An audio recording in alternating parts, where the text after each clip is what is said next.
Show me the tank. Show me the tank. Blow up!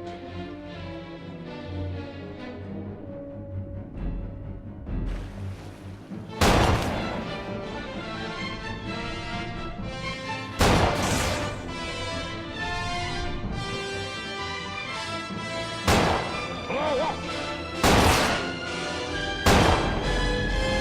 Fire, you son of a...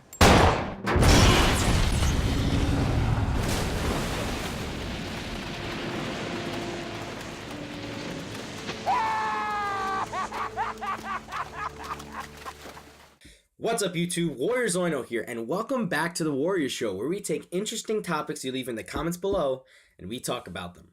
Today's topic will be books versus movies. So without any further ado, let's get started. I just want to lay down some ground rules with what I mean from books versus movies. Of course, I understand there's a large crowd of people out there that love to read and love books and genuinely feel that books are better than movies, and that's great. I can totally understand that, and I also understand that there are times when movies completely destroy the story. But that's not what I'm talking about here. I'm targeting this more at the select few people, maybe a handful of people out there that come out of the movie theater saying, "Oh, the book was so much better," just to sound a little bit smarter. You don't think there's people out there like that? I sure do. Anyways, now that we got through that, let's get on with the video. Some examples of books that turned into movies that I have for today are Harry Potter, Game of Thrones, Jurassic Park, and Jaws. Number 1, Harry Potter. Harry Potter was written in 1997 and wasn't made into a film until 2001. Have you ever read the books? And have you ever watched the movie? Alright, now I'm going to ask a question that you can answer for yourself. How many times have you read the book? Or books? And how many times have you watched the movie?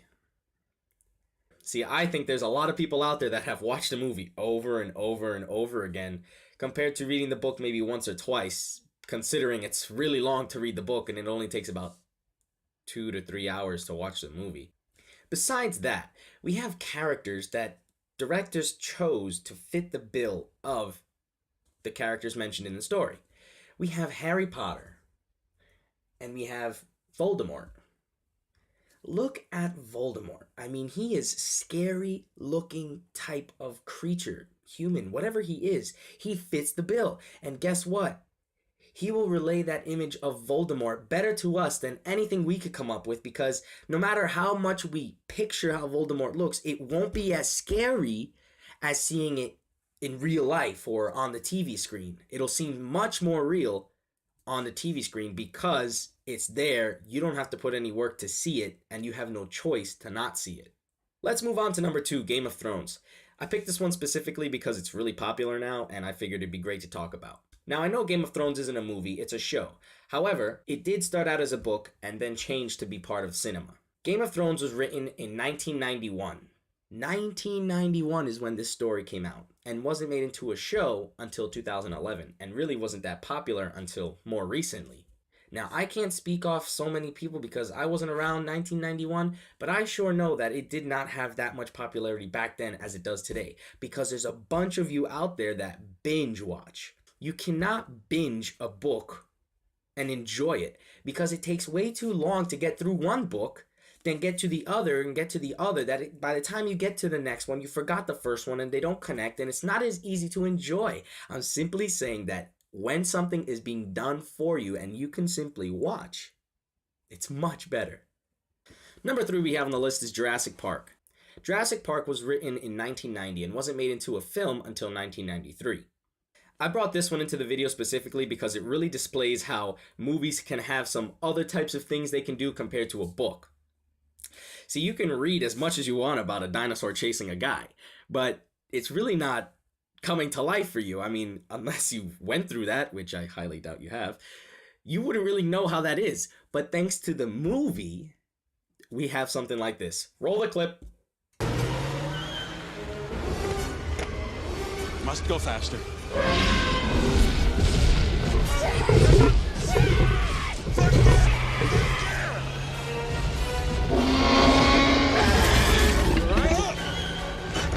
Get off the stick! Let him move! Look out! Down!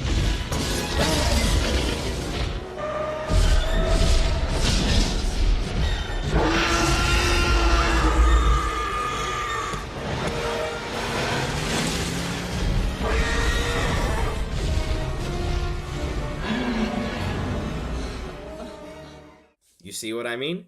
You're there, you see it happening. And not only that, the dinosaur itself is so scary and huge compared to the person that we get an idea of really what these people are going through. The last one we have on our list is Jaws. Jaws was written in the year 1974 and wasn't made into a film until a year later, 1975.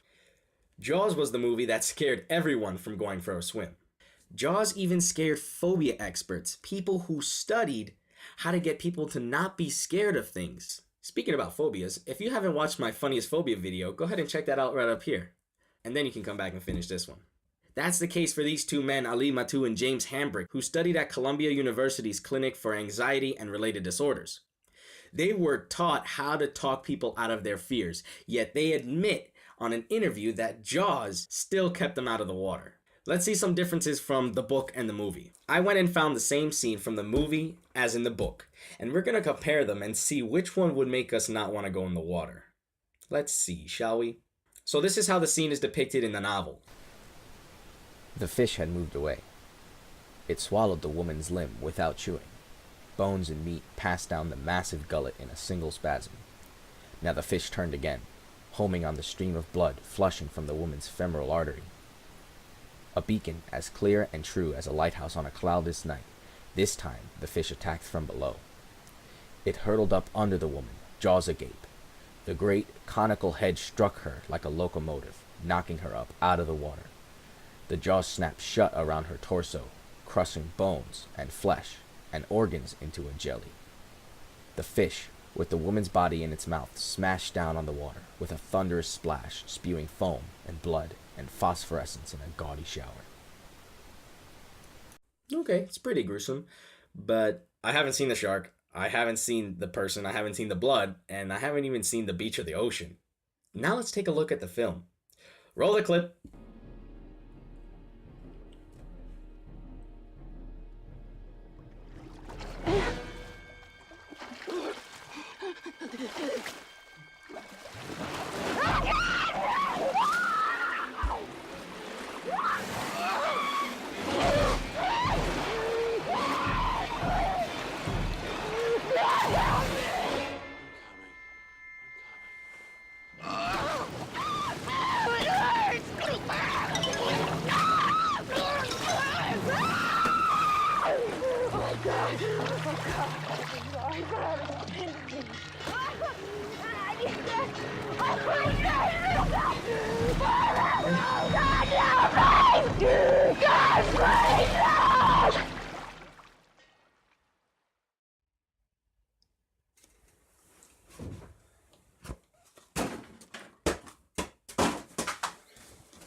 I am never going to the beach again.